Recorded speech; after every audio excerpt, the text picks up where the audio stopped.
Hello, everyone, and welcome to the Heart Now Here Spurs Fans Podcast, a podcast from proper Spurs to proper Spurs people. Lads, what an episode this one's going to be. What a massive result against Man City.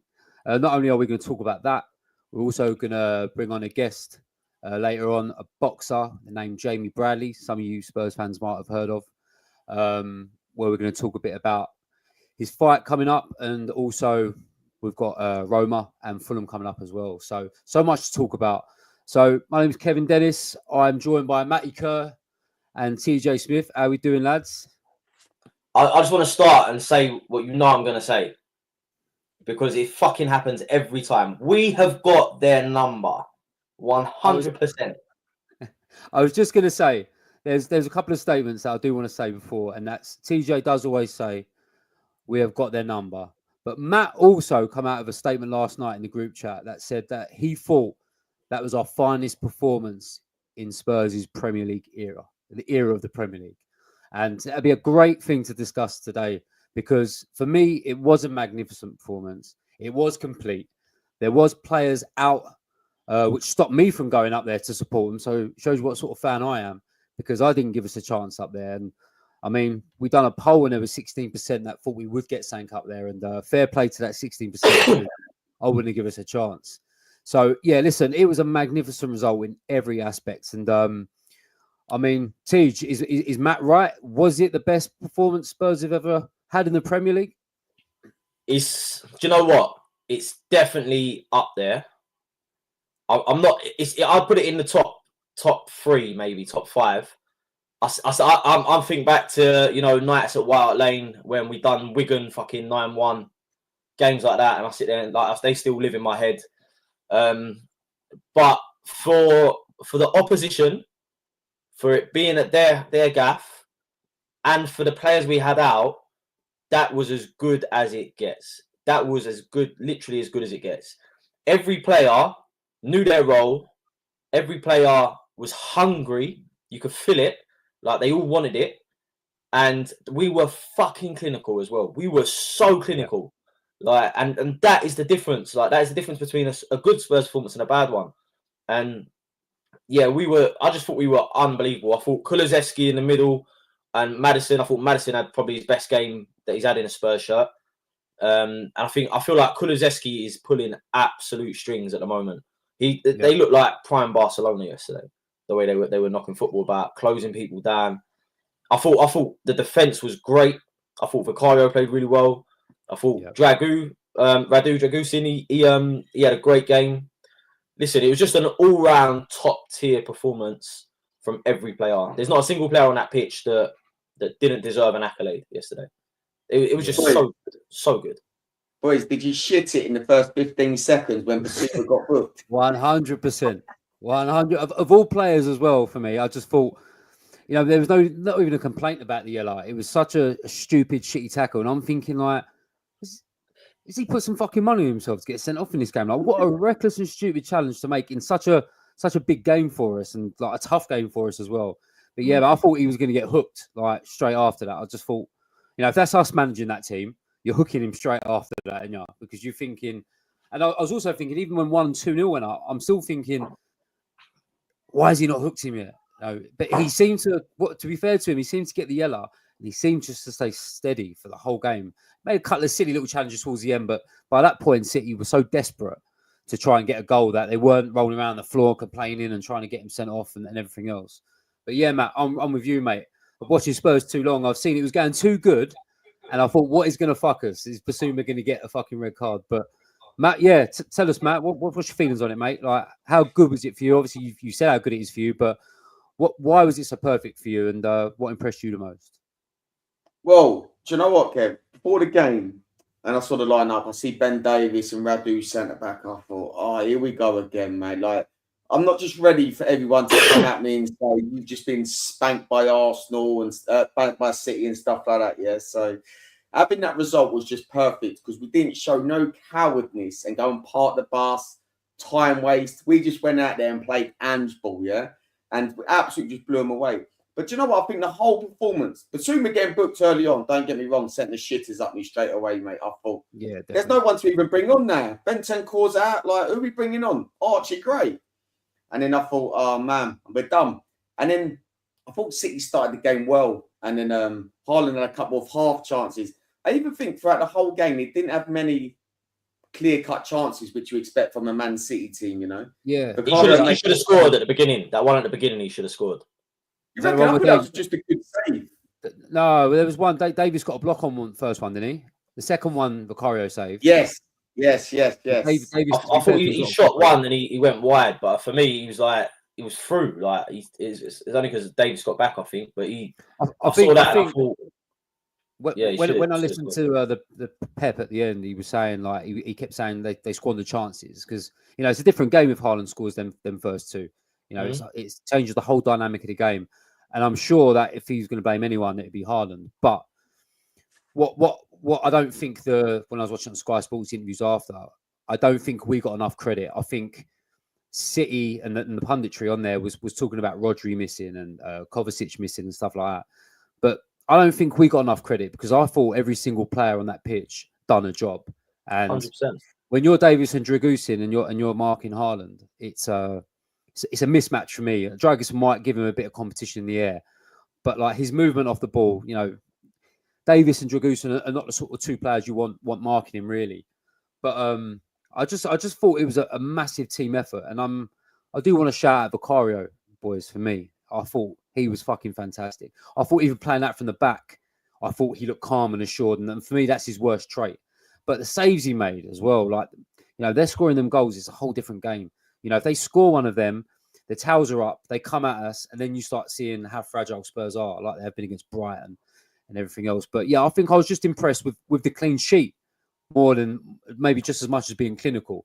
Like Tej, what are you saying? Clean sheet, how big was that for us? I think, honestly, I don't think it's really sunk in how big a result that is. Everyone's looking at City's form and all that, yeah, but they those 4 games they lost, including the one against us, they were all away games, right? The Etihad has been a fortress for 3 seasons. They ain't lost in 52 games at that gap before. I love that. 52 games, mate. They don't lose like at home. Like you're banking on going to see your team win every time you watch City at home. But so for us to go up there to put on that, I thought it was just it wasn't even dominant, but it was just precise. Like everything about that performance was like on the money. Even the crosses from Kulusevski into like James Maddison, it was just perfect for that first goal. And to keep a clean sheet against that team, I don't care if Rodri ain't playing. Like we had no centre backs, so I think people again like we're having our second string centre backs playing, and we keep a clean sheet at the Etihad, which has been fucking a fortress for them for 3 years. Like it's unbelievable result. Like to not concede and to win by 4-0, we beat them. That's the biggest away win we've ever had against City as well in the Premier League. It is Tej as well. I thought, and Matt, I thought before the game they had the Rodri thing, didn't they, with the Ballon d'Or? They had the fucking fireworks thing out for him. Obviously, they've lost 4 on the bounce. They're now at home. You have Pep's contract extension, and I was thinking everything is made for us to get absolutely fucking smashed. 100%. And like me, boys, you must have sat down there at 5:30, and I remember saying to Cody, my boy sitting next to me, I just said, just brace yourself for a hiding here, mate. Do you know what I mean? He's like, yeah, I know, Dad. And it just fucking changed. And when you're not expecting it like that, it makes it just even fucking greater. Do you know what I mean? When you're just not expecting it. And it was shock factor for me for the whole fucking game. So even the 4th one, it was just, we just took the piss. And Werner blitzing Kyle Walker for that as well, by the way. Fucking like, we've given that geezer some stick this season, yeah? We've given him some stick, but to be able to outpace Kyle Walker on a run like I just loved that. That was so good. Matt, did you think? Because obviously, look, listen, I won't get into it right at this point, but we'll talk about the Ange out brigade and maybe what that result has done for some of them people who say he's out. But the substitutions at the right points for me with Johnson and Werner, I thought the game was kind of with us at that point. They were trying City but hitting shots over the bar. So where they were committing so much, I thought Ange was great in freshening up the wide players and having that turn of pace against a Kyle Walker who's got a fucking engine for days, but got absolutely, like T said, got absolutely fucking skinned by Timo Werner. And weird enough, the two subs combined for the fourth goal, goes across Johnson. How good was that? And surely as a coach yourself and how's he feeling after bringing them two on and obviously creating the fourth goal as well? Timo Turbo Werner, mate. Love the geezer. Now, do you know what though? Johnson he loves them goals, don't he? He's always at the back stick. How many goals this season has he scored like that from the back post? He loves it. Training ground. Do you know what? Did you wake up this morning and think like, nah, that weren't real? That weren't real. We didn't just go and thump Man City 4-0. That weren't real. 100%, mate. I don't know if any of you boys saw the Instagram story I put up this morning, where I literally woke up out of bed. It was one of them, like, it felt like I went on the piss last night and things happened and I had to wake up and think, did it actually happen last night? And it was one of them ones where you wake up and think, fucking hell, we just smashed City 4-0. So I was on the piss last night and I did wake up and had to recheck it. I was like, because I was at a wedding yesterday and I was sitting at a table and most of them were Arsenal fans on the table, right? So sitting there going, yeah, we won today, boys. We won today, 3-0, all this. I'm sitting there going, oh, fuck off. And he's like, oh, yeah, we beat Forest 3-0, da-da-da. And he went, oh, you're going to get hammered today. And I went, yeah, who knows? I said, probably. I said, but, you know, this is Man City. We're their bogey team. We'll see what happens. Anyway, when I obviously had a few fucking bit of sauce and all that, right? And, yeah, mate, like, as soon as I saw the score 4-0, even one of the waitresses that were serving on the day, she was a City fan. And she comes to me going, because my phone died and all that. Yeah, she went, you're going to see the score today. You're going to see we're going to win today. All that. And I was like, I don't even know this girl, yeah, but she's like fucking waitress. Even she's winding me up. And I went up to her at the end of it, all pissed, going, hey, fucking calling her that, calling all the Arsenal fans that. Oh, it was fucking brilliant. I absolutely loved it, man. I was like, yeah, what's frustrating though is like, we'd have won last week now. We'd be like hunting down the top two. We'd be a point behind City now. Like, and hunting back. I'll tell you what though, Kev, sorry, mate. There's not one player you can't pick out that had an average game yesterday. Everyone was unbelievable. You couldn't pick one player out that you could say like they played okay. Everyone was outstanding. I thought I thought Kulu and Maddison were unbelievable. But Papa Sarr yesterday, his legs in midfield ruined them old boys' legs, mate. They didn't know what they were chasing in midfield yesterday, City. We just absolutely dominated that midfield, you know. Absolutely dominated it. I think if you was going to pick anywhere where I thought Man City were really weak yesterday, and I thought that was midfield. I thought he was clever in picking Sarr in there for the legs and for the energy. They had no centre midfield in there at all yesterday, for me personally. And I think that's massively where we won the game. You know, you had Kulusevski playing out wide, but he's sort of having a free role of drifting in and out and everywhere. And like, I mean, the way he's playing at the moment, for me, I think he can get in any club in Europe. I mean, that's how hot I think he is at the moment.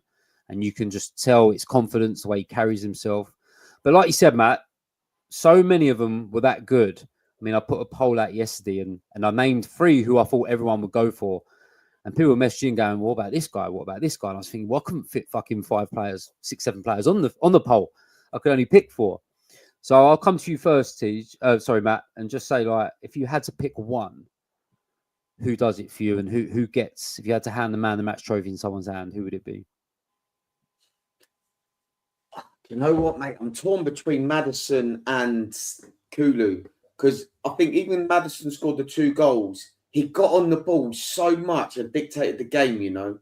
But do you know what? I'm going to have to go Kulu because I thought everything went through him yesterday and the cross to Maddison's goal. But then, when Johnson's goal, when he nuts someone, dribbling around the midfield.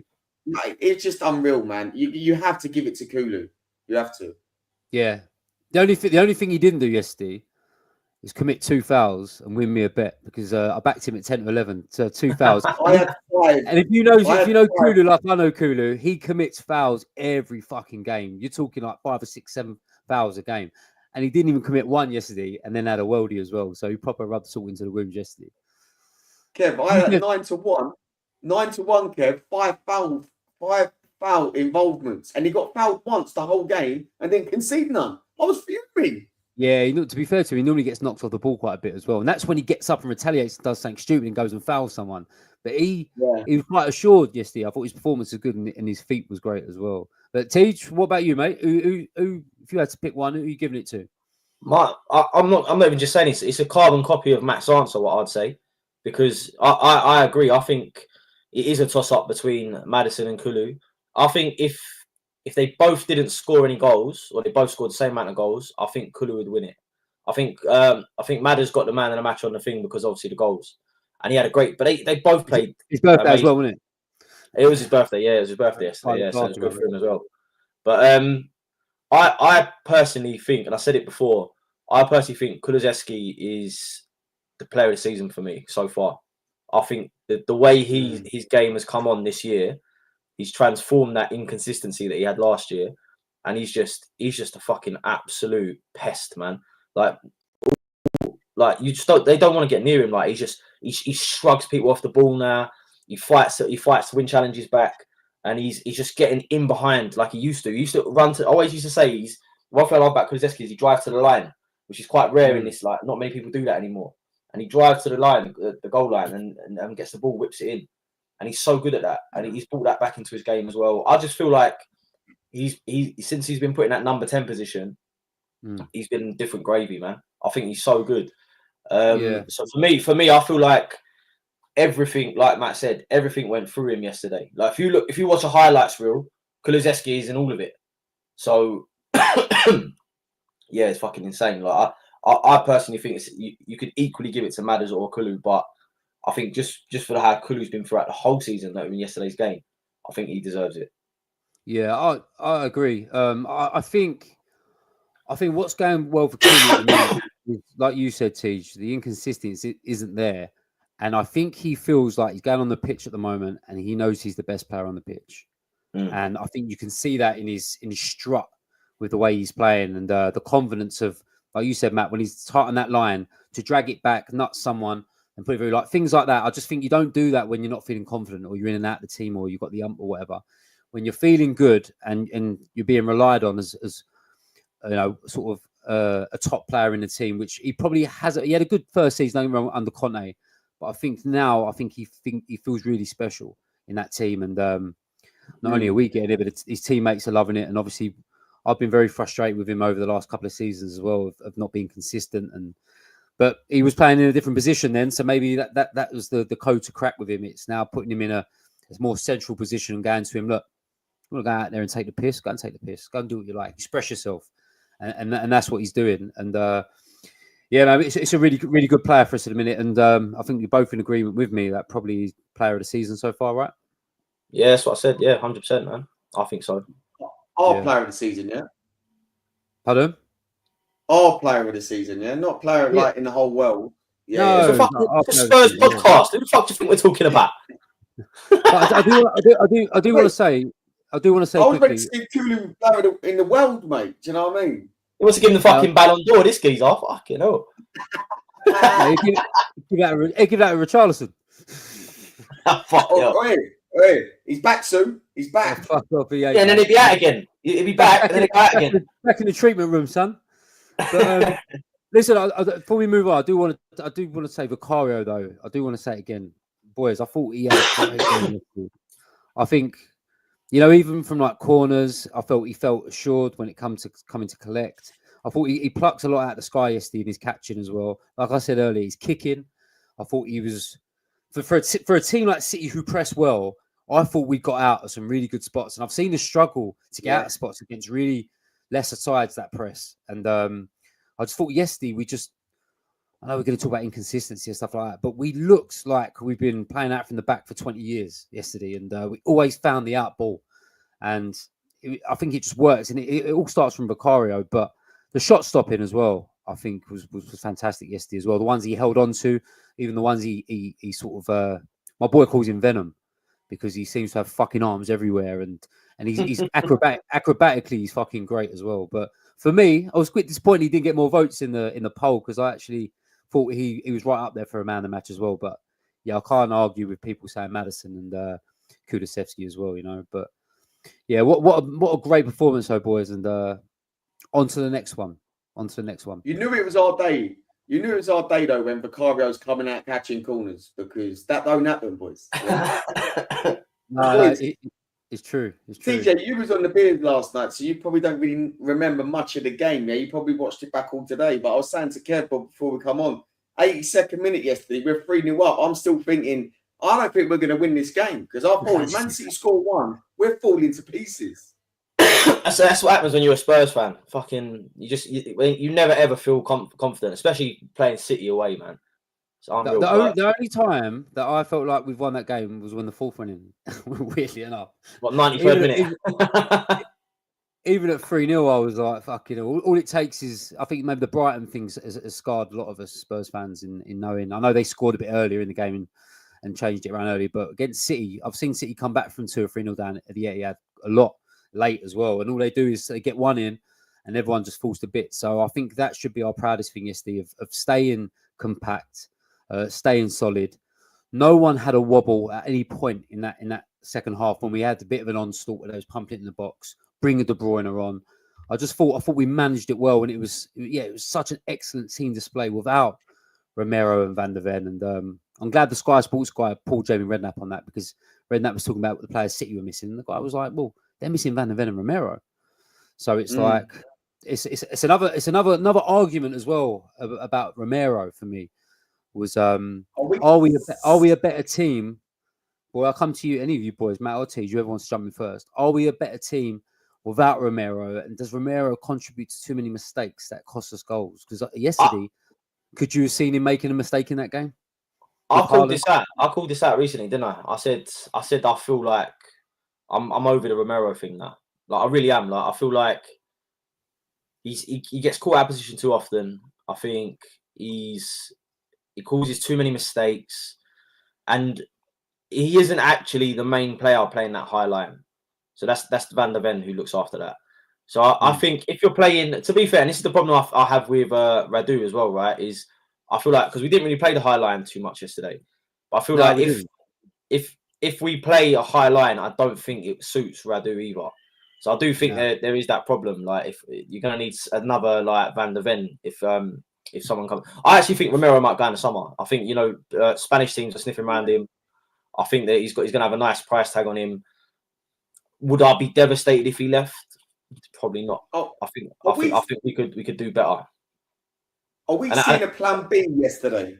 Are we seeing a plan B yesterday where we didn't play that massive high line? I thought we were just clinical, Matt, as well, to be fair. I thought we were just really clinical. We weren't defending so high up, no. I think we Radu as our centre backs, and we wasn't defending on the halfway line. Yeah, would it have been the same though? Would he have played the same way if Van der Ven was playing, or would we have gone higher? Do you think?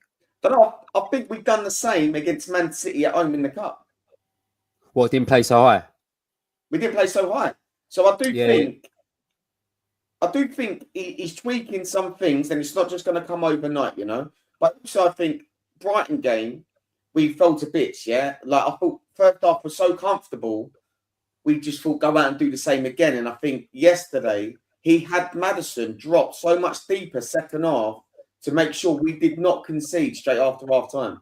So it's like put a free wall before in front of the defenders, didn't it?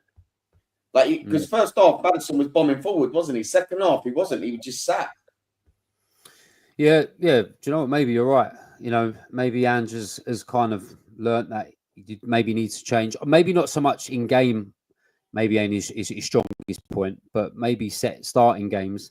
Maybe he's learned something in his last couple of games that, depending on who we're playing, maybe we can afford to play a high line or sit deeper in whatever way it works to benefit the team. But obviously playing the one way and being high and trying it with players that ain't going to be suited to that, I think that's what's let him down previously.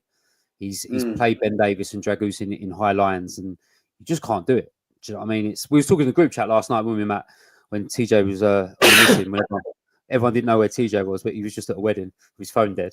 But we were talking last night and saying that. I just want to say before you go on, I just want to say I felt really loved, by the way. I turned my phone back this morning.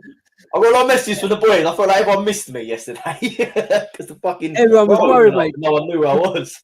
You're so lively on the group chat. You're always in the conversation. We've just spanked City 4-0, and you're nowhere to be seen. We was like, what the fuck happened? There was rumours of No, heart the attacks. message There was was. rumours of police I cells. don't know There was what rumours love of you got from that, TJ, because the message was, I think TJ's dead. everything. There was one of them as well. Yeah, they did. Everyone said, "He must be dead. He ain't speaking."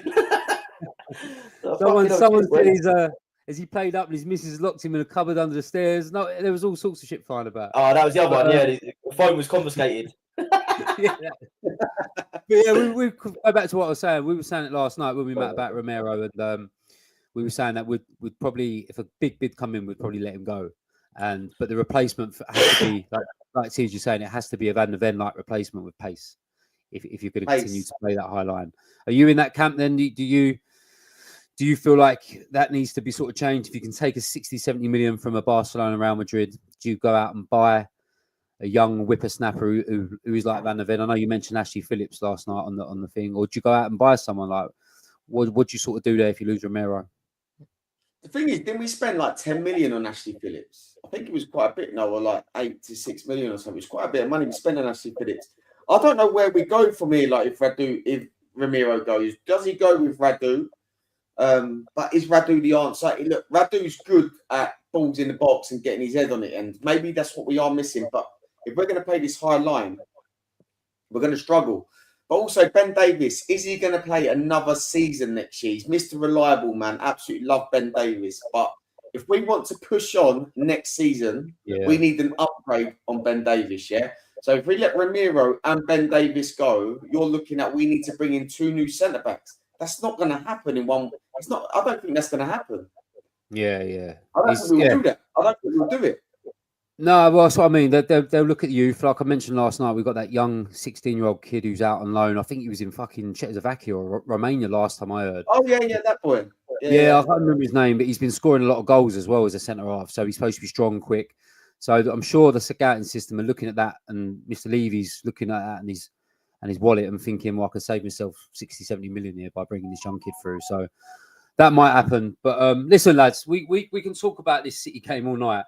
But we've got a guy who's backstage at the moment, and he's used to being backstage and preparing to come out and have a bit of action. So can I introduce everyone to Jamie Bradley, who's coming onto the show? Jamie, you about, mate? How you doing, boys? You all right? It is. How's it going? You all right, boys? That's it, Jamie. How you doing, mate? You all right? Yeah, sweet as, mate. How's things? Yeah, good. Sorry to keep you waiting, mate. We was obviously the City game. We couldn't stop fucking talking about it. And yeah, no, that's right. That's yeah, right. What result, eh? Yeah, great result, mate. So, yeah, TJ and Matt, Jamie, it's the first time you've met him. I've been speaking to Jamie through the socials this week and wanting to get him on. Big Spurs fan, boxer as well, a sport that we all love, boys, as well. And I was saying to one of the other lads who is going to Jamie's fight, we know a lot of people, right? But we don't know any boxers that are Spurs fans. And that was the attraction with you, Jay. It was, for me, it's a sport that we love as well, a passionate sport that we love. But you're also passionate about the football club that we support. And when you both got a mix, said to the boys, I think this guy would be great to get on. So welcome, Jamie. I'm glad you can come on, mate. Listen, thank you for having me on, boys. You know, like I enjoy listening to the podcast, you know, so to be on it is it's great, you know. So cheers. Yeah, we I didn't even know that you listened to the pod. What it was is obviously there was a story going around the last week or so about a young lad called Jack Wyman who had a GoFundMe page out there, who, by the way, has raised nearly £20,000 through that GoFundMe page, which was the target was 12,000 as well. So massive well done to everyone who donated and anyone that listened to us and put a few quid in. Thank you very much from us and Jack's family. But I noticed that Jamie shared that. So when someone shares our stuff, we normally get a notification. So when I see that Jamie did it, the nosy bastard I am, I see the picture with the boxing glove, and I was like, let me just have a little click here. And then I realised that obviously you're a massive Spurs fan, you're into boxing, you know a lot of people that I know, a lot of popular people as well. So we had a lot of mutual friends in common, Jamie, which was great.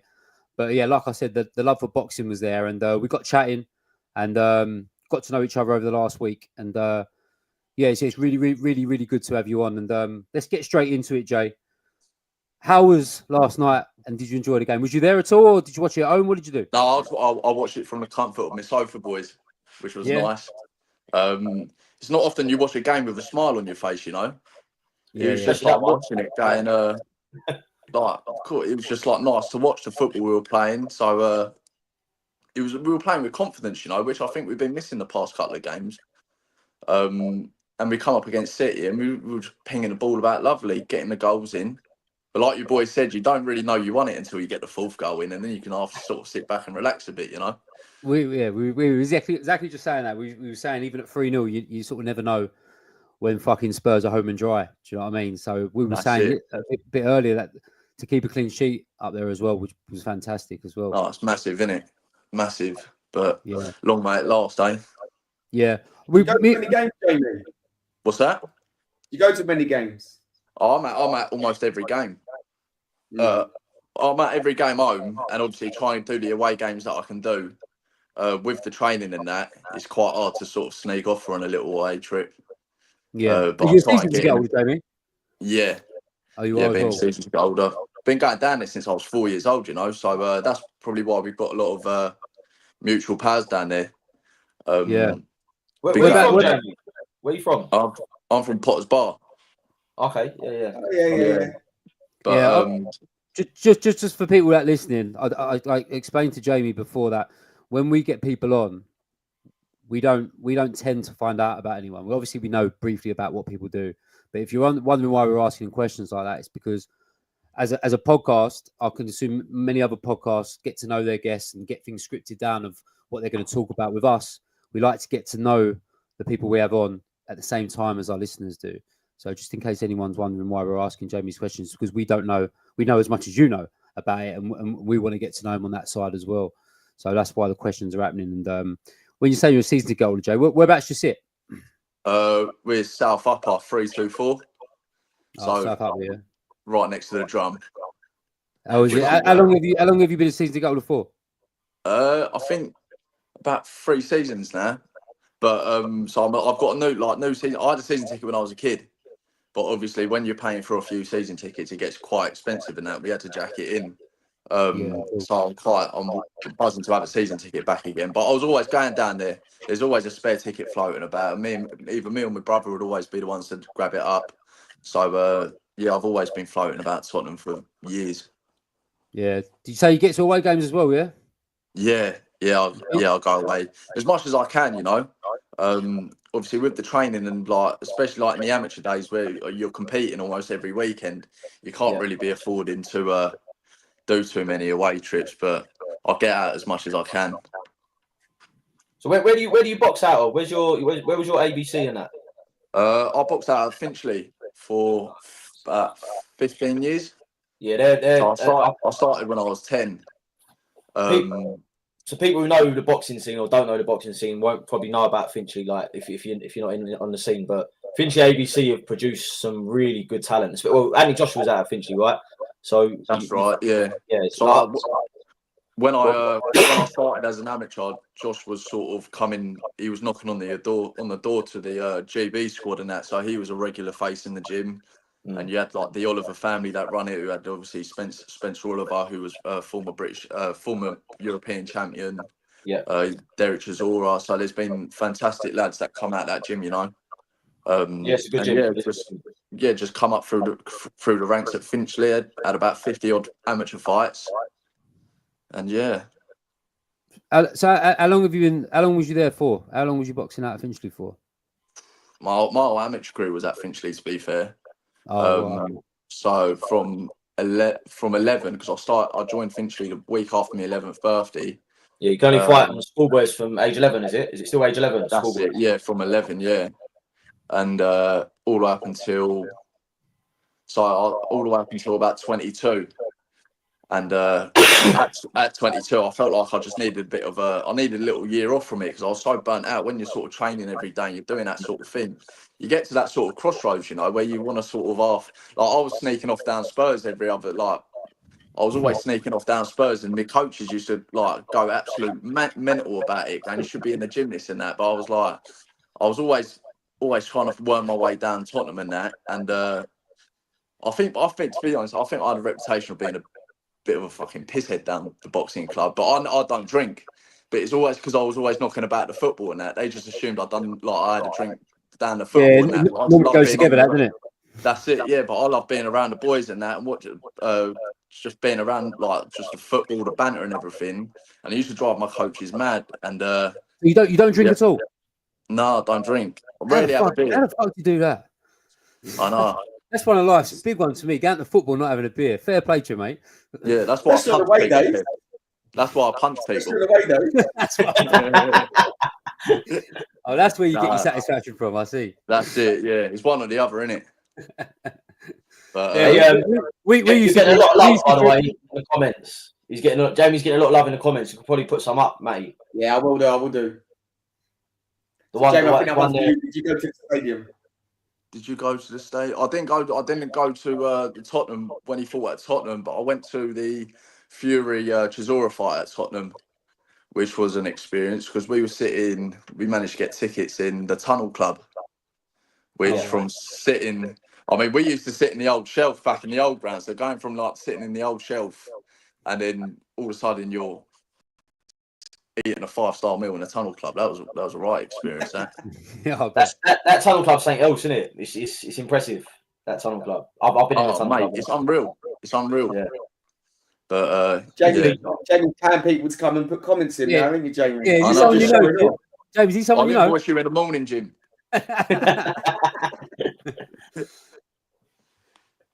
No. Listen. So how's it going with the boxing then? So obviously you've done the amateurs for, like you say, Dan Finchley. You got like, over 50 fights, and then you obviously had your first pro not too long ago, was it? A couple of months back. That's right. Yeah. So I was an amateur for a long period of time. Had about 50 amateur fights, and I just got I was training for a tournament, and I just felt like I needed to step back from it all, because I was just like a bit burnt out with it. I thought, you know what, I need like a year to sort of let my hair down, go away. I think my last amateur fight was in Birmingham, and that was on a Friday night. And on the Tuesday night, I went Middlesbrough away in the FA Cup. And I was at that. Yeah, so was I. I wish I stayed at home for that. Looking back at it, but no. Yeah, I went up there on the Tuesday, come back on the Wednesday, and on the Friday I was fighting in Birmingham, and it was just like I just needed a bit of a break away from boxing to sort of just enjoy myself a bit, full of Tottenham, which is what I'd done in my year, went everywhere with Spurs and that. And but I knew pretty much straight after the minute I sort of after a couple of months, I knew I wanted to get back into the boxing, but I don't think I could have done another season as an amateur. I wanted a new challenge. I was an amateur for so long. I wanted a fresh challenge, and being like a pro was always the dream. And where I sort of was like, I met I was talking to people like a good pal Craig, and he was like, if you ever turn pro, we get a lot of the boys following you and that. And we're going in the pubs and that, and he's going, you still ain't in the gym, are you? I said, no, but I'm gonna. And then after about a year, I got back training again, and I went behind everyone's back and just started contacting pro managers, and got in contact with the geezer who manages me now, and he sort of done basically gave me this is what I can do for you, this and that. Went home to my family and just said, listen, I've been thinking of getting back into the boxing, because I wanted to do it for me, you know what I mean? Not because anyone else wanted me to do it. I wanted to do it because I wanted to do it, And everyone, I just thought, yeah, this is it. Signed my pro contract, and then I was lucky because my uncle and all his lot. We grew up around Tottenham and all that, so they were all fully on board, and all my family's Tottenham and all. So in that sort of side of it, my uncle's pals and all that, they're all Tottenham, and then my mate Craig got all his lot, and he knows quite a lot of lads down Tottenham, and like Dante and all. I know Dante, and he put me up on all his socials and that, and he's got a massive social media platform, and helped me out through that. So I was quite blessed to know a lot of good people around Tottenham to help me out. And then we were training for the fight, and yeah, we've done about over 200 tickets, and your call was absolutely buzzing. Yeah, what was it? I've sort of had a look at your profile a bit as well. Was there a fight? Was it your first one? Did it get cancelled? That's right. So my first fight was meant to be in May, Right. And we done really well with tickets, and I was like, you're buzzing, you know what I mean? And on the day of the fight, it got pulled, which was like completely heartbreaking for me, because like you do a full 6-week training camp, dieting and all that, and it gets pulled on the day. Yeah, a lot of boys with you that day as well, didn't you? I remember Yeah, seeing we a had a video. wicked turnout, and went back to the booze that everyone was in that, and sort of like had a good like, because I was gutted, you know what I mean? Like everyone was in Bethnal Green an hour before doors opened, and the fight got pulled, and you're just thinking, my world was almost spiraling in the gaff, just like, oh my god, what am I gonna do? Like I've got 200 people in your call, and like there's no fight. Oh, killer. And so like got to see everyone, and that was good. And then the next day I met up with Craig, and we spoke on the phone with you boys know Phil Hickin and Mark, and they gave me some really good advice at that, and just had a break from it, you know, because my head was sort of so gone with it. I was so sort of like, you build yourself all the way up to that, almost like a hot air balloon, ready to sort of like unleash, and then you don't get the chance to sort of let it all out. Yeah. And so was like a proper cold spring. Had like a month of just burning off some steam and that, and then got straight back in the gym. We got a new date, and I think because where it was so sort of what's the word, like a bit controversial why the fight didn't happen, because it was a difference in weight, and I think a lot of people blame my opponent this and that, but it was just a bit of a mismanagement sort of thing. You can't really point the finger at anyone. It's just one of them things that happen. But that alone got me a lot more support, because I think everyone felt like I was robbed a bit of a big night. And then on September 7th, we had untold people out, and you know, you look back on them things where it's almost like, at the time in May, you look at that thinking, how on earth do I get back on? How am I going to like get this sort of crowd, the same amount of people back at the York Hall when the fight never happened the first time? But then the way it happened on, like the turnout we had on September 7th, like I think a lot of people were telling me everything happens for a reason, you know. And after the September 7th, like you firmly believe that, because the reception I received at the York Hall was nothing like I've ever seen at York Hall, let alone experienced, you know. Yeah, listen, I'm definitely going to. I mean, I've sent some of the stuff to the boys in the group chat, and I'll put it on there this week as well. And when you see the ovation and the "Can't Smile Without You" singing around York Hall for Jamie after that win, I mean, if you listen to that and watch a geezer who's just beat someone up in a pair of boxing shorts with a cockerel on it, and you got 200 strong singing "I Can't Smile Without You" back, if you don't get goosebumps to that, I'll have to question you if you're proper fucking Tottenham. Do you know what I mean? So I'll tell you, I remember how did that feel, mate? How did that feel? Mate, I'll tell you, I get goosebumps now. Like I've got goosebumps now thinking about it. So I remember I was warming up in the change room, and you get the knock on the door going, "You're up," and you're like, "Oh, here we go." And literally where the walkout was, I was waiting behind the double doors and that, and you can hear it all sort of like the whistle in "Can't Smile Without You" kick off, and you walk out. And I was behind the double doors going, "Cool, this lot of noisy." Like the geezer who fought before me had a good support, you know what I mean? Yeah. And then I've walked out, and like the roar was just like, I remember standing at the middle of the walkway, just looking at everyone, going, "What the fuck is going on here?" Like, I knew I sold a lot of tickets, but you don't sort of think the tickets you sell could make that sort of noise. And the place was just so loud. And yeah, I was obviously, would you say that was your first time of obviously stepping out and feeling that? Obviously, mate. You know what? As an amateur, so many times I've been sort of like, it's just been me, my old man, and my coach going up and down the country, like a little 3-man band and that. And we're fighting lads that bring all the support, this and that. And then all of a sudden you've got that. And it's even like the little things, like how many times, boys, we've been at White Hart Lane singing "Can't Smile Without You," and you're singing it with 60,000 people. And then all of a sudden you're standing there by a ring, and you got 200 of your pals all singing it, and they're singing it at you. And it's just like, it was so overwhelming. And it's just like, it was just a completely mental night. I didn't sleep a wink. I got home that night about 2 o'clock in the morning, and I couldn't sleep a wink. I was just in bed eating Jaffa Yeah. cakes, watching films till about 8 o'clock in the That- morning.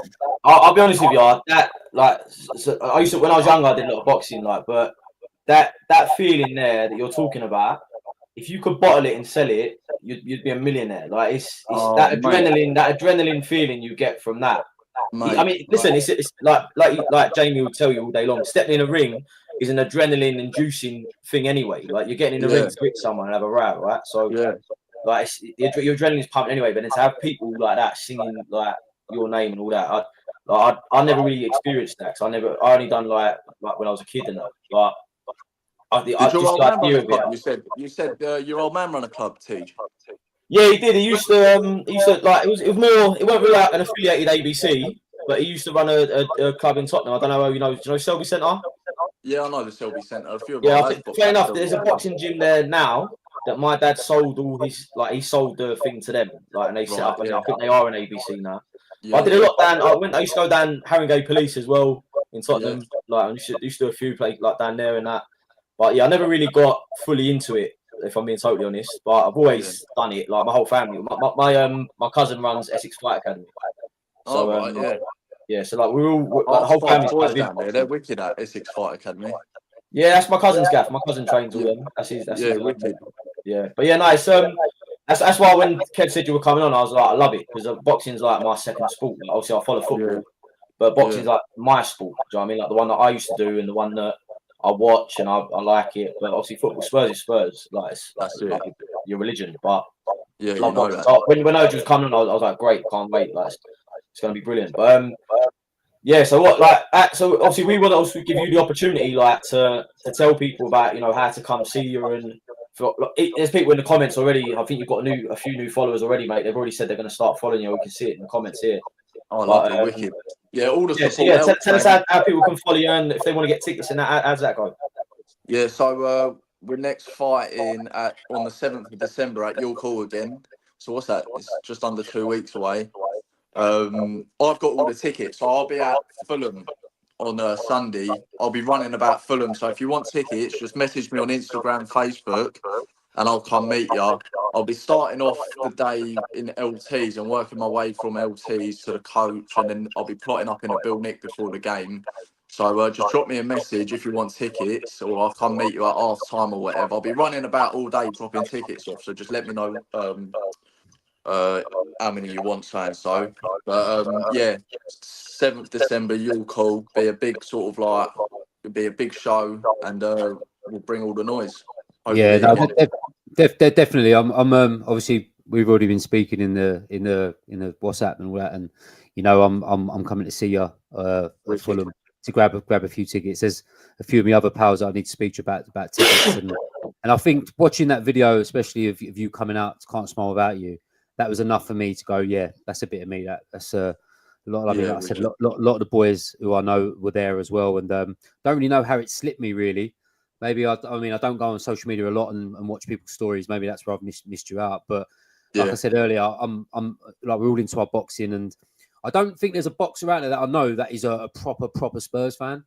Like like follows Tottenham, and you can get to him because it's like you've got mutual friends and all that. So that's a few of us always wanted to have someone like that on the books. Really, that in itself was always a dream come true, because I remember you grow up watching your Ricky Hattons, and then you start as you get on, you see your Josh Warringtons, and he had a lead support, Hatton had a City support and stuff like that.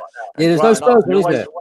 Oh, you growing up, I used to just think, boy, imagine just having like a load of Tottenham there. And I've always on all my amateur shorts, I always had Tottenham on there. I was always just proper mental about Tottenham, and like in the old shelf, we had I'm sure it was PJ Gallagher used to sit in front of us every now and again in the old shelf, and like he used to get pointed, oh, that's like Pete, and it was like all these sort. We used to see like a few faces and that, but no one really with that sort of support thing. And then to have that, I've always dreamt that that will come in sort of your like when you fight for a title or whatever. But then to have that on your pro debut was just unreal. Like I've dreamt of that ring walk. I've been planning that ring walk, everything down to the T since I was 10 years old, and then it just went like that. And I was just looking at it going, mate, this is just mental. Well, yeah, it gives you a taste for a bit more as well, doesn't it? Obviously, 100%. You're obviously aiming to be somewhere at the highest level at some point in your career as well. And if you think York Hall was loud, you wait until you go to Wembley Arena one day or whatever, and you'll have or maybe White Hart Lane. Or White Lane have 60,000 singing your name as well, because Yeah. obviously that's what you're aspiring to be like. Yeah. Is there anyone who sort of inspired you, like sort of growing up as watching boxing? You mentioned a few names there, like Hatton and Warrington.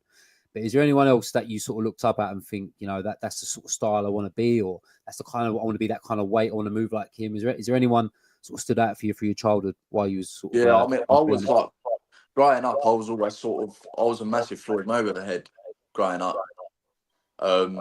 He's just someone, not even watching his fights, but just watching how he trained. He was such a hard worker and stuff like that. I always used to watch how people trained in that.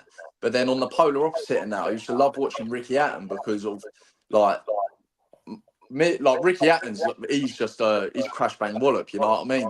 Which is so far from I'm the complete opposite. I'm more of a boxer rather than a brawler. But he's someone I love watching because he was so loved. Have you got a body shot like Hatton though? Oh, I'm working on it, boys. I'm working on it. He had some nasty body shots. Come in the ring with him and find out, Kev. Put you on your arms. Yeah, I've been working on them on this camp, just whipping them in that. But yeah, I've always taken little bits and, like you said, with the body shots and stuff like that. There's no better person to look at than Ricky Hatton. Yeah, and you just take little things. But I mean, there too. My favourite British fighter of all time is Ricky Hatton. But someone I've always studied, and that is like Floyd Mayweather, like the way he boxes and the way, just the way he moves and stuff like that. But defensively, he's one of the best ever, I think. Floyd Mayweather. Defensively, he's like fucking trying to catch spoil. Like the geezer slips everything. He's just so good. If you watch it, I'm a big fan of his early stuff when he, his first maybe 10 or 15 fights when he was raw. And he was a boxer, but he was aggressive. He was aggressive when he was young, when he was coming up. The fight with Castillo and stuff like that, where you watch him and he just whips him, knocks him out with a left hook and stuff like that. He was proper naughty when he was coming through in that. But yeah, he's someone not outside the ring. Outside the ring, I think he's a proper dickhead. But yeah, but inside the ring, definitely. All the good ones are, though, aren't they? I find all the top fighters, the right arrogant cunts, but they can back it up. You know, I mean, I grew up on Nazim Hamid. He was like a proper showboater and this, that, and the other, and but he was one of the greatest ever. And sometimes you've got to have that about it. I'm not saying you've got to be like that, but sometimes they do back it up with how good they are. And I think with fame and everything else, you get like that. Hopefully, Jay, when you get to that point, you'll stay nice and grounded, and you'll still be in LTs drinking a pint of Coke. Because you won't be you know that, mate. I'll be on the dance floor still giving it some moves and that. In LTs, yeah, we've done that as well, mate. We've been on the dance floor there a few times. Fucking hell. Jimmy, just so everyone knows, what's your Instagram hashtag or your whatever you call it? You can follow me on Instagram at jamie.bradley00. We'll post that up as well so people can see it. Yeah, wicked. So just drop me a follow. Yeah, if you want tickets, just drop us a message. Even if you decide you want to come after the fight, I can leave them on the door for you. So anyone, if it's a bit of a last minute decision, as long as you let me know, say obviously I don't really want to be running about sorting tickets out on the day of the fight. But if you let me know on fight week that you want to come, just drop me a message and I'll leave tickets on the door for you. Do you know? Jay, do you know where you are on the card? Are you early doors or are you? Not yet. I'll find out in about a week. So once I know, I'll put it on my story and all my socials. So I'll let everyone know what time to head in there for, what time doors open, this and that. So yeah. I mean, like I said, I'll be there with a few boys, and obviously I said to you earlier, it's the other guy Lee who's on a podcast. His 40th as well that night, and he's only in Stoke Newington, so it makes for a great night. And I'm really looking forward to being a part of it, Jamie, as well. I've got to know you over the last week, and I know through a few mutual friends you're a really top bloke, and and obviously just stay grounded with whatever you do, and obviously we'll keep in touch with you and get you on the podcast anytime you want to come on. Now we know that you've listened to it for a few years. We now know you obviously know what the pod's about, so you can anytime you're welcome to come on. But can't wait for the 7th, mate, and I just be looking forward to going and watch a proper Tottenham boy have a have a legal scrap, if I can put it that That's way. it. Do you know what I mean? Yeah. You know that. It's You know only that, illegal boy. ones I end up with, but yeah, Jay. If, like I said, if anyone wants tickets for Jamie's fight, contact him. He sent all his details out there. And if not, if you can't get hold of him or find him or whatever, just come through the Heart Now here through our Twitter, TikTok, Facebook, Instagram, and we'll put you onto him. But Jay, listen, mate, it's been a pleasure to have you on. Next time we get you on, we'll probably be speaking about the victory that you had on the 7th. And obviously a few more if you've had any between them. But like I said, mate, you're always welcome to come on, as I know you're proper Tottenham. So good luck for that. Kevin. Appreciate it, boys. Thanks a lot, Jamie. Cheers, mate. Catch up soon. Thanks for having me on. Nice one, boys. Take it easy, mate. Cheers, mate. Yeah, so boys, listen, thanks for Jamie for coming on there. Lovely bloke, right? He knows a few boys that we know as well, and you're getting a lot of love in the comments as well. Like a lot of people like seem to know him, and like he's very charismatic. He comes across really well. Like he seems like a nice geezer, man. I'm looking forward to going to see a couple of his fights. It looks good, man. Yeah, no, I can't. I'm away on the 7th, so I can't do the 7th, which is annoying. So I'd love, like, same with Lee's birthday. I'd love to have done it because, like Kev said, it's going to make for a really good night. You're going to go and watch like one of the Spurs boys have a boxing match, and then you're going to go out for Lee's 40th. But no, I'm away that weekend, so it's annoyingly just fell at the wrong time. If you fancy it, Matt, there's a few of us going. So if you fancy it, just let me know. Mate, Vic's away that weekend, so I've got flow that whole weekend, mate. So I've got no hope. Oh, never mind, no worries. But yeah, no, I'm sure. Listen, I'm sure it'll be a good night, and I'll probably have some stories for you in the group chat the next morning, no doubt. So obviously got Chelsea the day after as well, so it's a fucking messy weekend that one. But listen, and Bournemouth away, mate, midweek, me and you as well. There is that as well. Yeah, it's a fucking expensive month actually, December. But listen, yeah, just to close up, boys, we'll talk about a couple of games coming up, and obviously first up is Roma. A team that's been a bit iffy-ish in the Serie A this year.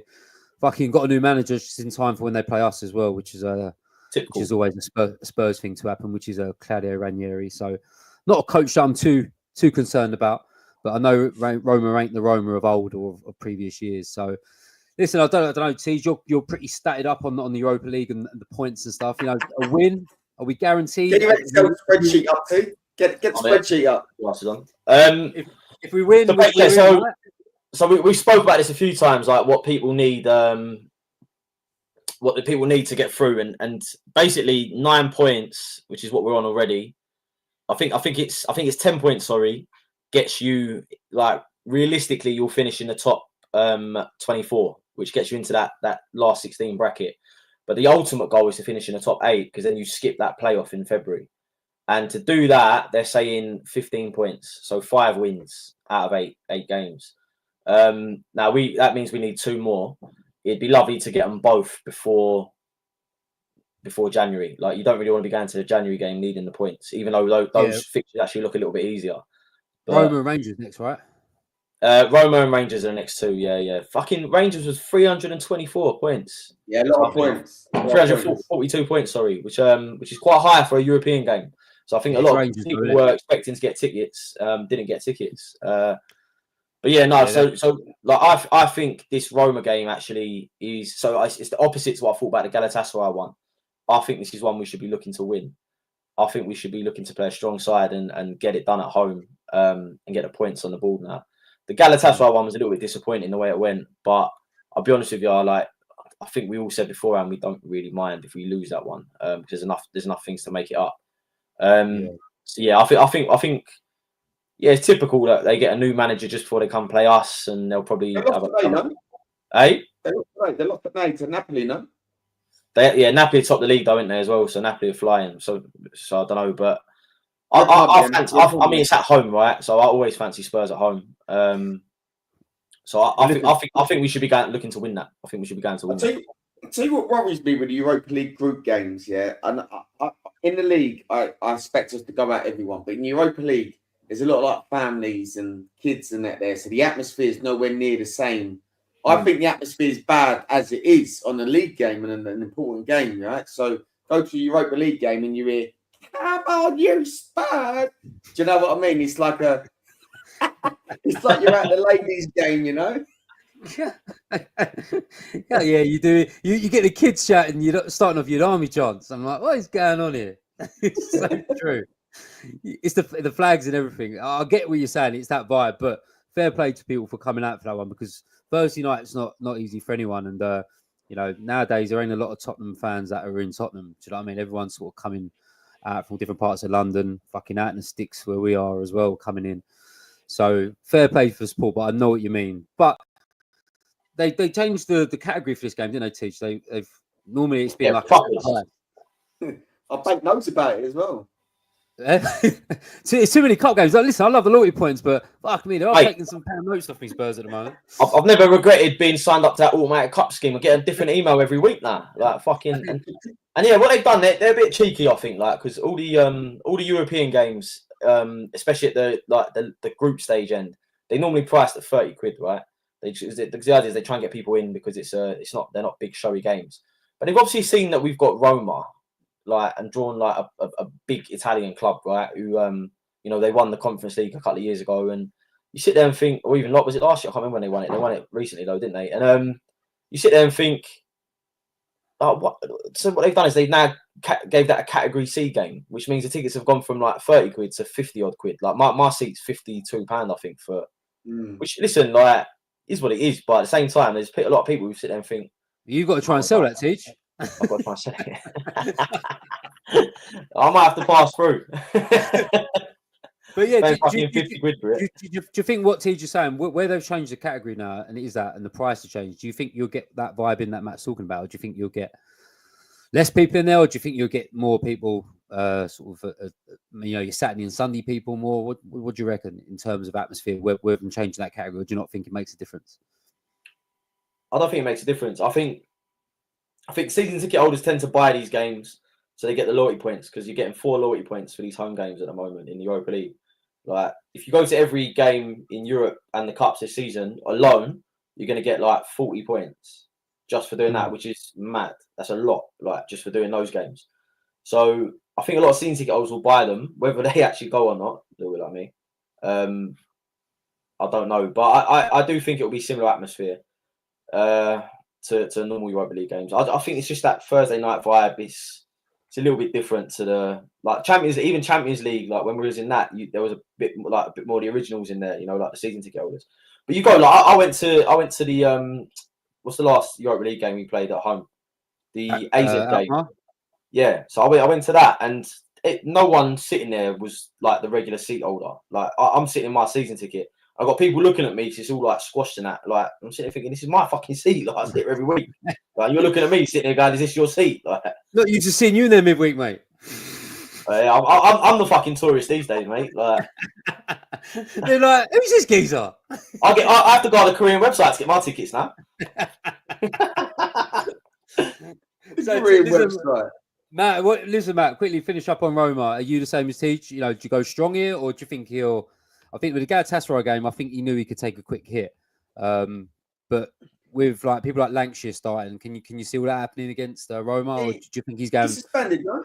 He's suspended, Lancashire, no? Got sent off so he is, yeah. But, all right, look, the rest of the team, do you think you still your Archie Grays and your Bergvals?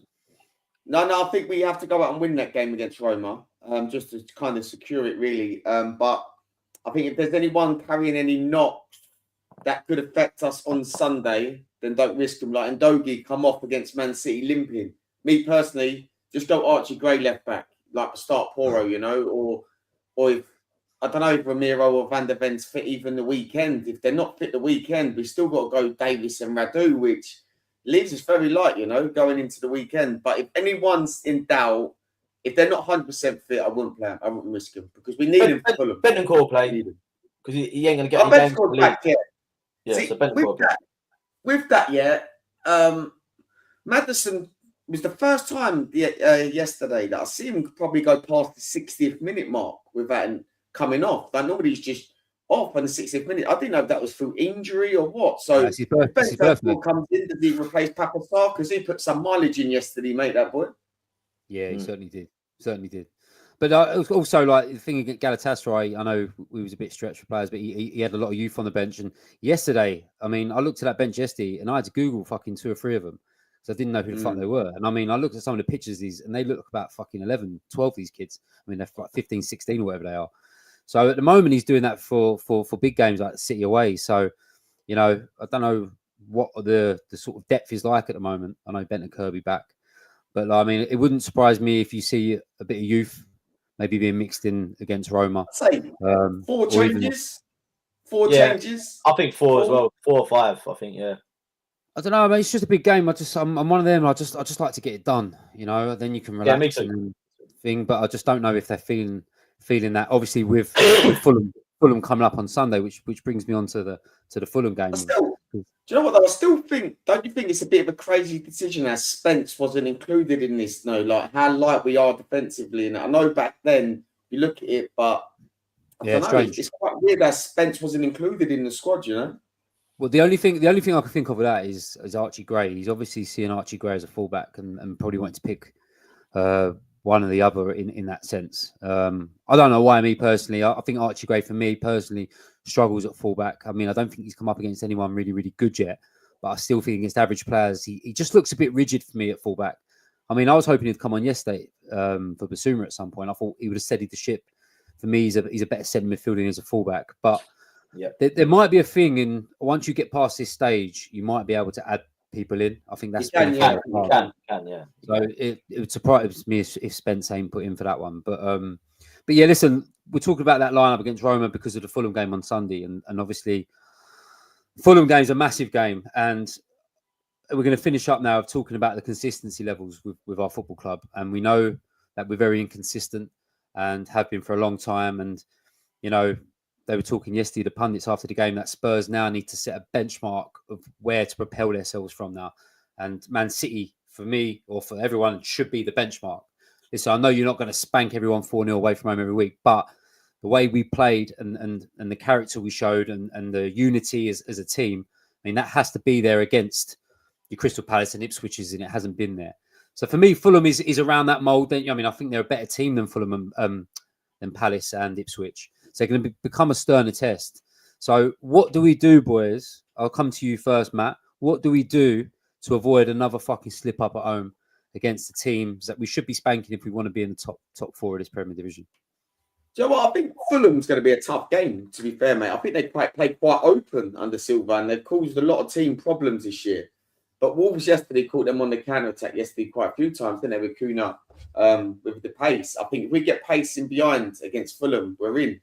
But do you know what? Spurs struggle, and I think this is the consistency bit, like with Crystal Palace, Ipswich and stuff. The teams that come with a bit of a low block, we really struggle against, really bad. And I think Fulham are going to come play quite open. And like yesterday, the Man City performance, it falls into our hands. It benefits us playing against the team quite open, you know. And I think at home, the last couple of years, I think last season, then we beat Fulham 3-0 at home. I think early stages last season, we just blew them away. Yeah, we got battered away. Didn't we? Yeah, we got battered away, but I think, me personally, I think, mate, I don't even want to call a scoreline, mate, because I know what Spurs are like, mate, and they'll make me just feel sick on Sunday or be the happiest man, you know. But you know, I think we're being quite comfortably 3-0. Yeah? Yeah, I do. They're different to what Ipswich, Palace, and that are like. They're going to sit on the edge of the box. Fulham are not like that team. They've got attacking-minded players, you know. They're not going to sit deep. Before I come to you, Steve, I was just going to say, I mean, for me, I've said before, the best way to beat Tottenham for me is sitting in a low block and counter-attacking. I think that's the way to beat Spurs, because especially when Spurs are at home, they're constantly on the attack. And if you sit in, just absorb it, a bit like we do at City, to be fair, you can just ping over the top. And they've got players like fucking Adama Traore's a fucking handful. Always is against Spurs as well. You've got the Arsenal boy who's they bought. What's his name? Who's the Arsenal bloke they just bought? Centre midfield. Smith Rowe, Nelson. Smith Rowe. Iwobi, I'm sure he'd be fucking up for it as well, being ex-Gooners. So they've got a lot of dangerous outlets on the break. Tej, can you see Fulham sitting in a low block, or can you see them, what Matt's saying, be expansive and then us catching them on the break and absolutely getting smashing them? I think the way Marco Silva works is he's obviously still their manager, right? Like, so it's the way he works. I think is he doesn't change his game to suit teams. He's kind of got, this is the way I play and this is the way we play and this is the way we're going to play. And I think they'll come and play how they've played all season. I don't think they'll change it to suit the fact that they're playing us at home. So yeah, I do think they'll come out. I think it's going to be. I think the problem that Spurs are going to have is who's available to play, and then how we set up, because we're not going to set up like we did against City in terms of like the defensive line being a lot lower. I can't imagine Spurs playing a really low defensive line against a team like Fulham. Even though if we've got Dragusin and Davis, you still think it's my problem. I don't like. Well, Van der Ven, they said he's like a couple of weeks away still, right? So he ain't going to be back. Romero might be, I don't know, but yeah, he's just had a nipper as well, wouldn't he? I could never see us losing to Ipswich, right? I could never see us losing to Ipswich. Like, I'd bet my house on it, like, that we wouldn't have lost that game. But they just got under our skin, and like we just didn't fucking want it. Like, the mentality, it's this mentality thing that we've got when we play these games. We need to have the same mentality we had playing City away, thinking this is a big game, like this is an important game. And I feel like sometimes they lose that when they play like the mid to low table sides. Yeah, do you think they're naive there, Teach? Say again? Do you think they go out with a bit of arrogance and are naive against them sort of teams, or do you think it's pressure of the pressure that, because obviously like the City there was no pressure. It was like we go out there and we do what we can do. When we're playing at home against these shitty teams like that, I feel like there's a bit of pressure with Spurs to perform because we're at home in front of everyone. Do you think it's the pressure, or do you think it's naivety? I really don't know, mate. I think if you can answer that question, then you'd get a job at Spurs, because it's been a problem for a long time. And I don't know. I personally just think there's something there where, you know, players just seem to take their eye off the ball or don't perform a higher standard in these games. I don't know what it is. I really don't. But I'll tell you what else is I think is a problem, and it is a problem, is the atmosphere at Spurs. I think, and this ain't me calling the fans out, it's more we go 1-0 down in games at home, and it's happened quite a lot recently. And it's just the tone, you can even hear it. It just, everyone goes, oh, fucking go. Like, and you can feel people that, and that, and I've always said, like, players feel energy from stands. Like, you can feel that. And then all of a sudden, you know, fans are starting getting on players because you're 1-0 down, you know, and even though you know we could bring it back, you still get on to players. You're like, fucking shit pass, fucking this, fucking that. And I think that doesn't feed well. Do you know what I mean? So I think that's the problem. But I don't think you can do anything about that apart from fucking score first. Like, do you think though, boys, coming off the back of this Man City performance, it gives everyone a bit of a lift going into the stadium Sunday? I hope so, but we had that last time, right? We beat Villa, we beat West Ham 4-1, beat Villa fucking 4-1, beat Man City in the cup. And you sit there and think, going into Ipswich, everyone should be buzzing. Like, we're going to turn these guys over, be third in the table in the international break, and then come back and we've got a fucking hard game away. But I think this is where our toxic fan base comes in, because obviously we've had the Ange brigade all the way through this season. But for how high we was, and I'm sure there was some supporters in that ground on Sunday who want Ange out, will probably have the best night of their fucking lives. And I guarantee that same supporter, if we go 1-0 down against Fulham, will fucking start hurling abuse at the players and fuck this Ange bollocks, no plan B and all that sort of stuff. And I think that's what lets us down as a fan base, and especially in the stadium. I mean, I've got people around me who are like that. And, you know, if I had my way, I'd love to fucking smack them around the fucking head. Do you know what I mean? And I don't think it helps the thing as well. And I think going back to what you're saying there, Teach, I think when you're saying about the 1-0 down thing, I think people get grumpy about that because, like you said, if Spurs score first in a game, the other team have to come out.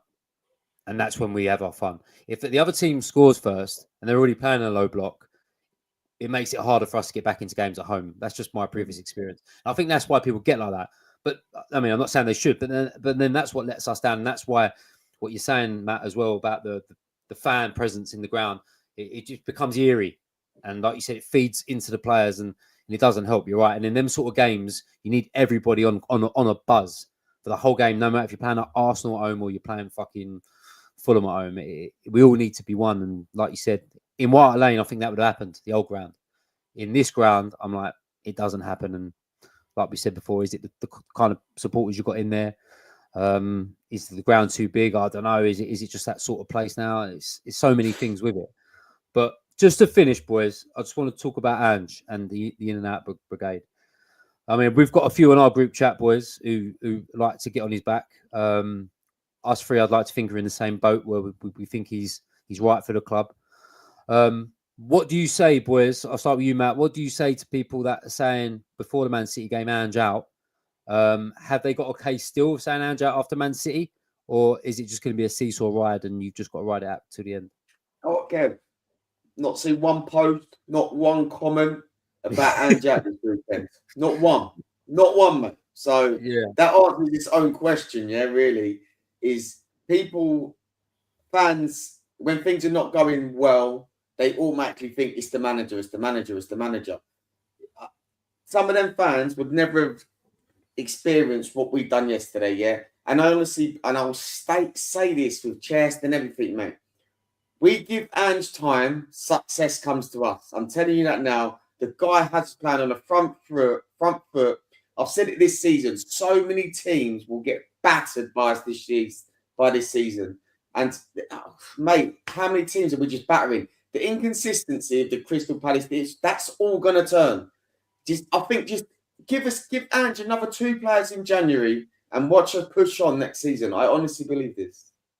Teach, what's your opinion on Ange and obviously silencing his critics this weekend? How does he stop? Obviously, consistency is one, how he stops it.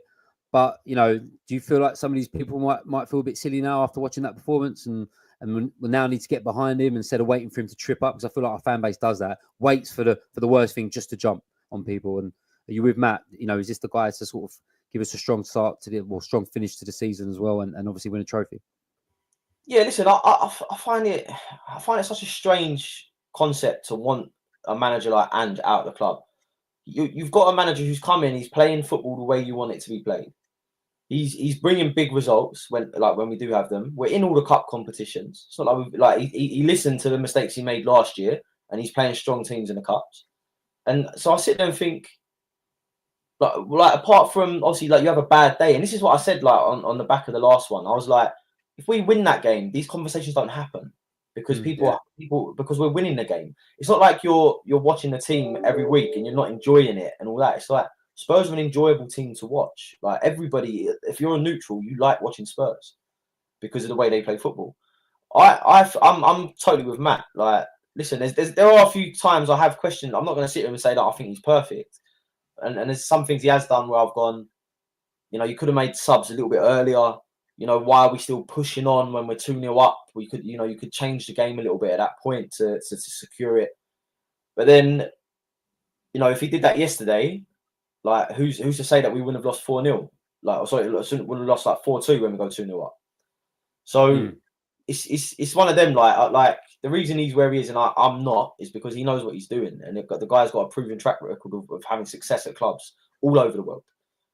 No doubt this is the biggest one he's ever had and the biggest job he's ever had. But I've always believed, if you look at the best managers in the Premier League era, they all had time at the club.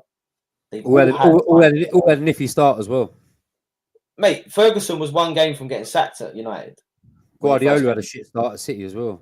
Guardiola won fuck all in his first season. Klopp took him 2 or 3 years to get to where Liverpool were. Arteta, come on, they were fucking shit when he was first there. Do you know what I mean? Arsenal. So the only team that doesn't really do that is Chelsea, but that's because they chop and change their managers every other season. But yeah, for me, like if you got to look at always look at what is successful and model it the same way. Like there's no point trying to reinvent the wheel, right? The wheel turns and it goes round. Get a wheel that goes round, right? That's it. Like you just got to look at what's bred success previously and try and install that. I think consistency with managers is a big thing. I think once you find a manager that plays the style you want, has a philosophy and an actual process that he's driven towards, then you've got to stick with him. Like if we end up in a relegation battle or we end up mid-table, like out of Europe and all that, there's an argument, right?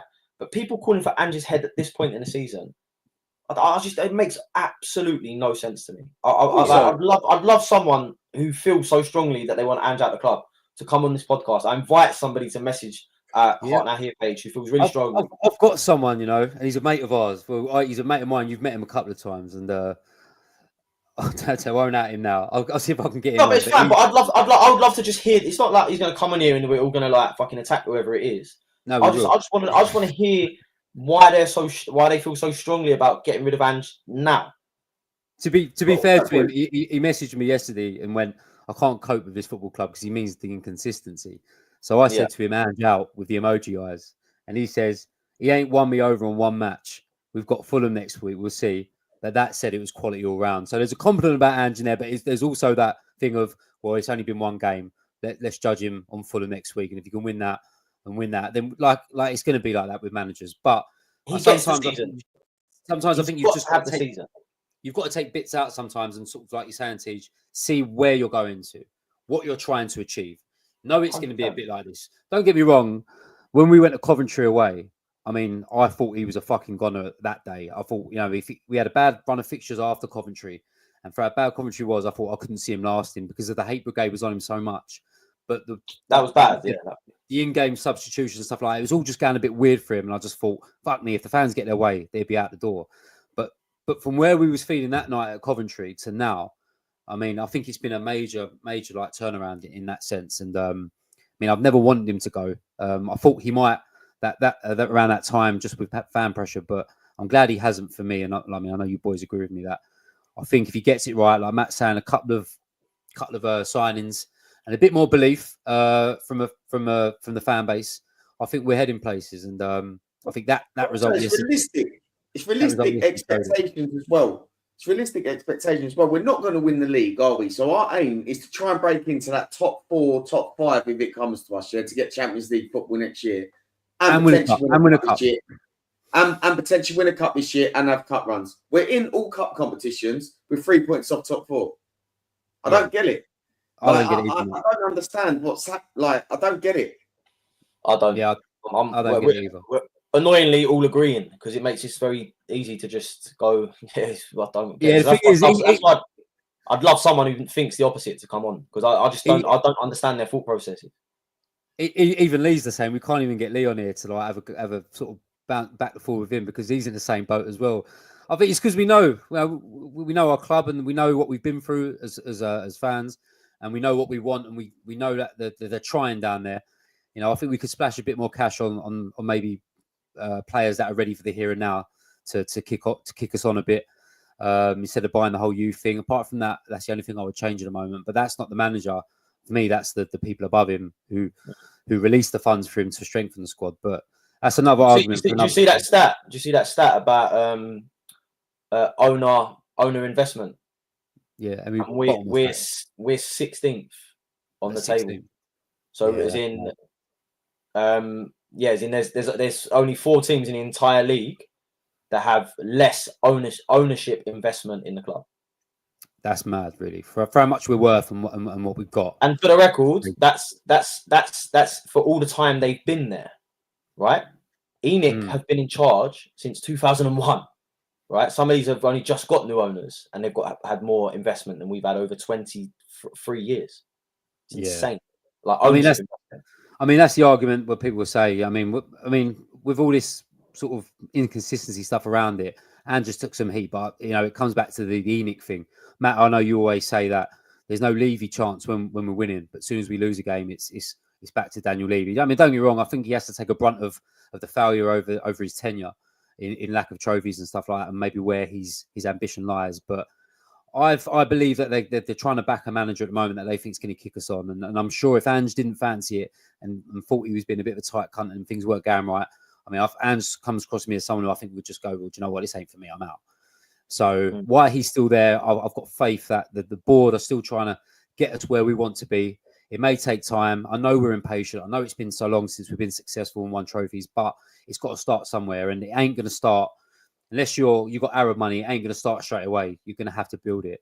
So I think we're all in agreement just to let everyone calm down a bit and take in like games like yesterday, and we can be that team without spending millions and millions. We can be that team, and we was that team yesterday. So all good, and we'll have to catch up next week after the Fulham game, and hopefully we're having the same conversations, lads, about consistency, and maybe that's 3 wins on the bounce with Roma and Fulham coming up as well. But lads, obviously, we'll come on here. Slagging Ange and fucking Enoch off. But now listen, it's been it's been a really good episode, and we've gone way over tonight because obviously. Yeah, just so you know, if I go missing again, it's because my phone probably has actually been confiscated because I can still hear the babies crying. And my mum has already given me a couple of looks. She's walked past a couple of times and say, "You fucking still talking about football?" We'll blame Jamie. We'll blame Jamie for coming in, having a guest on. It's massively prolonged this. I reckon she could have him in a fight as well, by the way. I think she's gonna have me in a fight in a minute. Before I go, I just want to thank Jamie for coming on as well. He didn't have to do that for us, and obviously, like I said, I'm down York Hall on the 7th of December. A big, massive Spurs following. So if you're listening to this or watching this, if you're into your boxing, come down with us, have a good beer with us, and watch and celebrate Jamie getting a KO victory against his opponent on the 7th. And like he said, if you want tickets, earlier in the pod he gave his details. He's easy to find on all social media. He's about at the Fulham game, so if you do want to go meet him up to get your tickets, you can do that. And yeah, listen, it'd be a great night. And yeah, man, I've been waiting for a fucking proper Spurs boxer as well to go and sing the Spurs chants at a boxing match. So I can't wait. The closest thing I've had to that is Wayne Mardle at the fucking darts. And he's fucking Hawaiian. That's the closest I've had. So I'm really looking forward to it. So Matt, TJ, Kev, I just want to say it's something personal for us as well. And we didn't really do a big thing about it because it's not something we normally do. But we now have 1,000 followers on Instagram, which I know doesn't sound like a lot, but I want people to understand that why that's so important for us, because we don't follow anybody on our page, and that's not something. We just made a conscious effort that we want people to follow us because they enjoy our content, not because we follow them. And for us to get to 1,000 on Instagram without following a single person back, honestly, I can't say how much that means to us as a podcast, that many people find what we put out interesting and something they want to be a part of. So we said it a million times. We're just boys from Tottenham talking Tottenham, and so for people to buy into that and to give us that following, I just can't thank you enough, because as always, like we've always said before, without you guys following us, there's no point us doing this. Like we do this ourselves. We talk amongst ourselves all the time about Spurs, but we do this because we like to engage with other people. And we like to meet these people that are following us and have conversations. Like, look at the situation we've had tonight with Jamie on got to know him over the past week, Kev has, and this is the beauty of what we do. And I just want to say a massive thank you to everyone that has followed us on all the socials. We started on Instagram, which is why that's the one we focused on tonight. But yeah, it's been an absolute pleasure and a privilege to be part of this with you boys as well. I just want to say that. So to get to 1,000 followers, like I say, we've not followed anyone back purely because people like our content. I couldn't feel proud of you boys and what we've done and what we've created. And thanks to everybody. He's got me emotional, man. He's got me fucking going here, really. He's fucking hell. You know he's a sensitive lad like that, but no, listen. Yeah, listen, I can write a nice poem. It's them kids as well. It's daddy vibes. That it's totally fucking soft. But listen, but listen, I echo everything what TJ's saying. And Matt, I mean, you cover the Facebook and the TikTok as well. And I know we're over 1,000 on Facebook as well. TikTok, I think we've done really well, Matt, as well. Am I right? Close to 1,000 now, but about 900 now. And like I said, we don't follow nobody. So it is literally what TJ's saying. You are just wired into us, and we give you whatever we can give you, whether it's podcast, videos, and all our story stuff, and whatever else we chuck out there. You seem to grasp, and every person I meet down the Spurs who bumps into us and speaks about the podcast just says, "There's not a podcast out there like you. You're just real, and you're Tottenham boys, and you just do things different when you're listening." And I think if you're one of us and you've come from where we've come from, and you're like us in that sort of sense, and you live that kind of life down the Spurs like us, I think you get us, and I think that's a great thing for us to hear. So what a great way to end it, by the way. Really, really good there. I love that. But listen. It's been the Heart Now Here Spurs podcast. Thanks from me, from Matty and TJ. Lee will no doubt could be back next week. I know he's in the States. I think he's going out there for his 40th. So he might be back next week. We'll have to check the diary really, because he seems to be fucking here, there and everywhere sometimes. But he'll be back, hopefully. If not, one of us will be hosting it, and we'll all be back on here. But lads, it's fucking late. I'm a Celebrity to watch with the family. So TJ's got loads of kids to fucking go and sort out. Matt, what you got planned for tonight, son? I might jump on Champ. Jump on Championship Manager. I wish I could do that. Just don't have the fucking time anymore. But listen, lads, it's been a good one. This has been the Heart Now Here Spurs podcast. See you next week. Up the Spurs.